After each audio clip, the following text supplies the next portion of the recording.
Nous allons aujourd'hui apprendre à naviguer dans le film que vous êtes en train de créer. Ainsi, vous allez par exemple pouvoir le tester dès que vous y apportez une modification.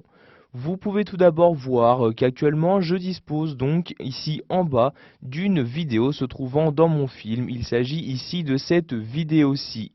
Donc pour pouvoir effectuer sa lecture, je peux utiliser ici ces différents boutons.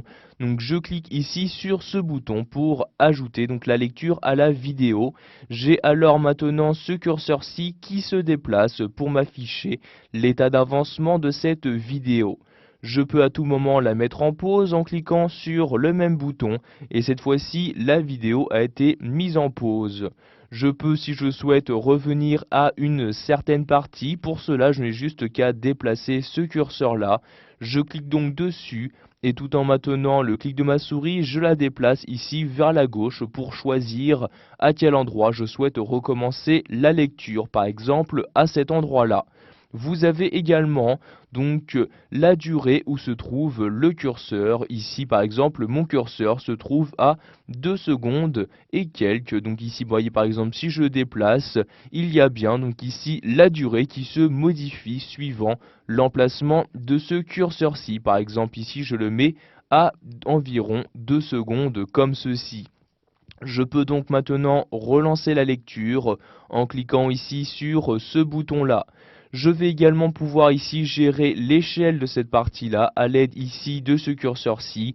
Je vais donc maintenant pouvoir gérer la vitesse que je souhaite avoir pour la lecture de ma vidéo. Vous pouvez voir ici quand je déplace donc mon curseur aux extrémités que celui-ci se déplace, soit pour rembobiner ici la vidéo, soit pour faire une avance rapide. Vous pouvez voir ici que le curseur se déplace donc beaucoup plus vite.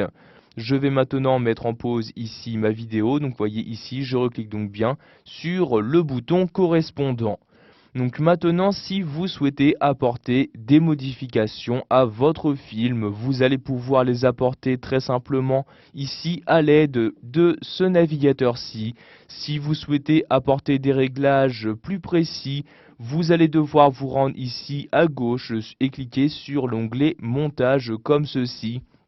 Vous avez alors l'affichage du volet de bas qui se modifie et vous avez ici donc celui-ci qui apparaît. Ce mode d'affichage va donc vous permettre de gérer d'une part la vidéo donc de votre vidéo mais également l'audio. Vous pouvez par exemple choisir de les séparer, d'y ajouter des commentaires dans ces champs-là, etc.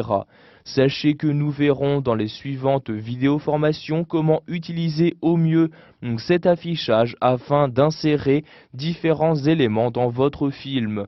Sachez tout de même qu'il est possible ici de zoomer dans cette partie-là. Pour cela, ici, vous allez utiliser ce curseur-ci et ainsi vous allez pouvoir changer cette échelle qui apparaît en haut.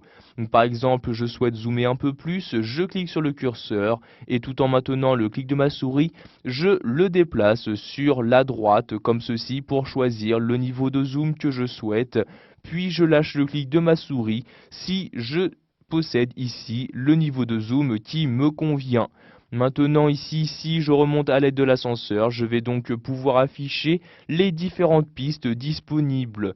Comme vous pouvez le voir ici, j'ai donc une piste vidéo 1 et audio 1 correspondant à la première vidéo, mais j'ai la possibilité de superposer différents éléments.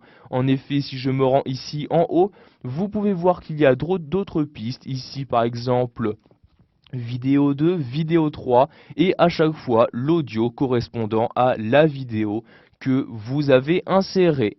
Voilà, vous savez maintenant comment naviguer au mieux dans votre film en utilisant par exemple les différentes options de lecture proposées par le logiciel.